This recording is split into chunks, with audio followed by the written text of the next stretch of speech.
เจริญสุขเจริญธรรมญาติโยมทั้งหลายวันนี้ตอนนี้14 นาฬิกากี่นาทีไม่รู้ดูก่อน46 นาทีอาตมาถึงที่โรงเรียนบ้านทุ่งหนองอำเภอเชียงม่วนจังหวัดพะเยาได้มาหันการวาดจิตรกรรมผาผนังของโรงเรียนของโรงเรียนแห่งนี้น่าสนใจมากสุดยอดมากหัวโรงเรียนธรรมดาเนรมิตให้เป็นภาพที่สวยงามเนรมิตให้เป็นภาพที่สวยงามขึ้นมา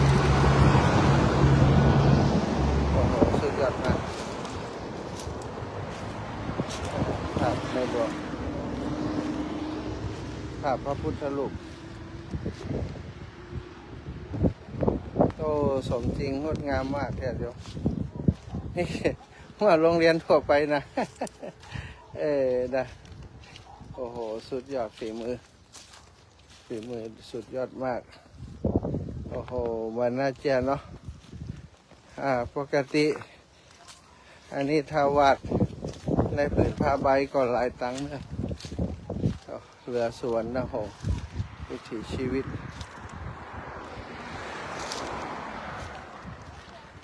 โอ้เจอศิลปินพอดี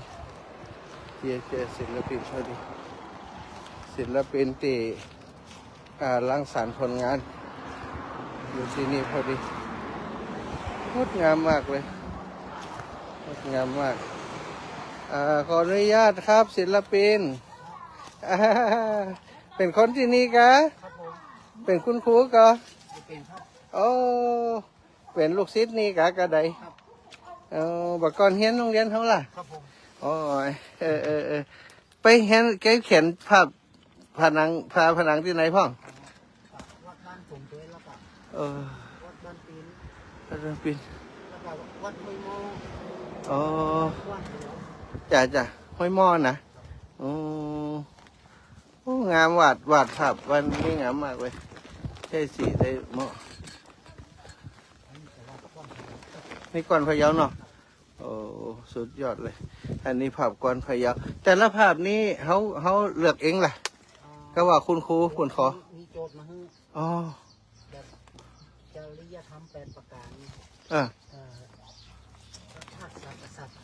รักชาติศาสตร์กษัตริย์ซื่อสัตย์มีในใส่เรียนรู้ดูพอเพียงนี้แต่เขาเติมภาพอื่นไปก่อนเอาวิถีชีวิตเข้ามาเนาะ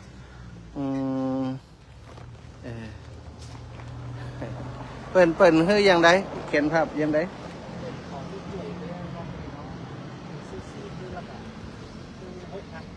6,000 มดนี่นะว้าว6,000แต่ว่าได้ทำเพื่อบ้านเกิดเขาเนาะ6,000แล้วกี่วันมาแล้วนี่ฮะก็6,000นะสุดยอดนี่จิตใจเกินกว่านั้นเกินกว่านั้นงามมาก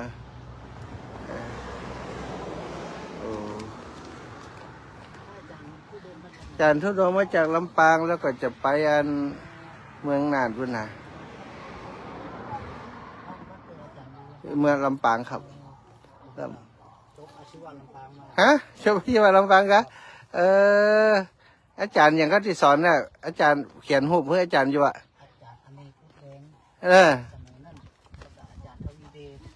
ทวีเดช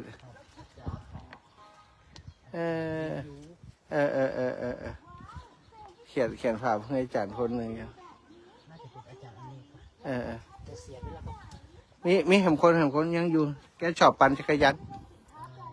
นไปถั่วอยู่อาชีวะ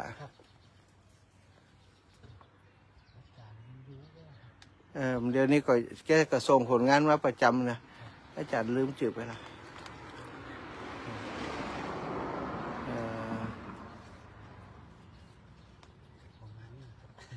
โอ้งามมาก เออเออเออ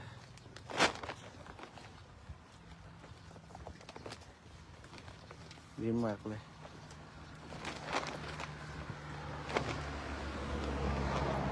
โอ้ตั้งใจแต่ว่าฮะ6,000 ก็60,000ก็นะ6,000นี่สุดยอดแต่เนาะเจริญเจ้าบ้านเนาะเจริญเจ้าบ้านอาจารย์ขอดูภาพคุณให้แล้วลูกเห็นนี่ก็อ๋อ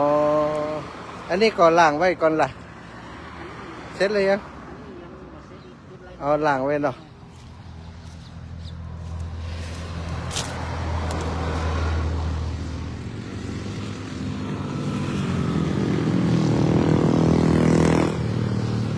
ครับในหลวงครับในหลวง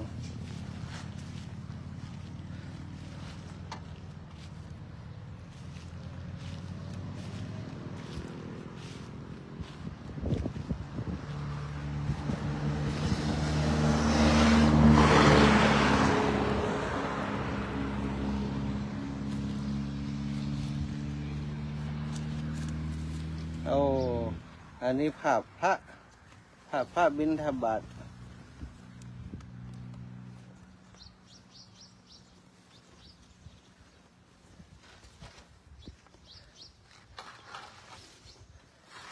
งาม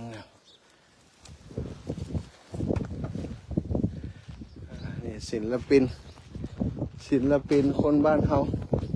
ลูกหลานโรงเรียนแห่งนี้มาสร้างสีสันมาเขียนภาพ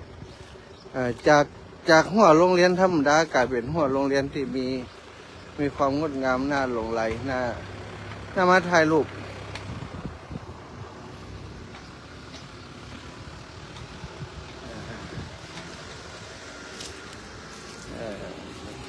อันนี้กวนพะเยา กวนพะเยาเอาศิลปินรายงานตัวน้อยชื่ออะไรยังครับสวัสดีผมชื่อตะวันจันทราครับตะวันจันทราถ้าเปิ่นจะติดต่อไปวัดที่ไหนติดต่อได้อย่างไรกับติดต่อทางเบอร์โทรครับ0819178945ราคากันเองสบายมากเนาะปั้นก็ได้ครับปั้นก็ได้กะทุกอย่างปั้นอันนี้ประทับใจมากแล้วก็คือทำมาเป็นเดือนกว่าแล้วเนาะแล้วก็การจ้างนี่ตกใจฮะ6,000ก็ว่าได้แก6,000ครับ6,000ฮะ100 เมตรได้มั้ย100 เมตรล่ะ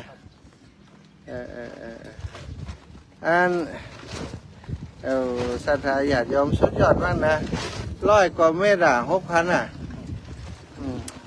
อาจารย์จะเอาไปวัดให้อาจารย์ฟังนะเดี๋ยวจะขอที่อยู่ขออย่างไว้อันนี้จะจ่วยกาอันฝีมือนะ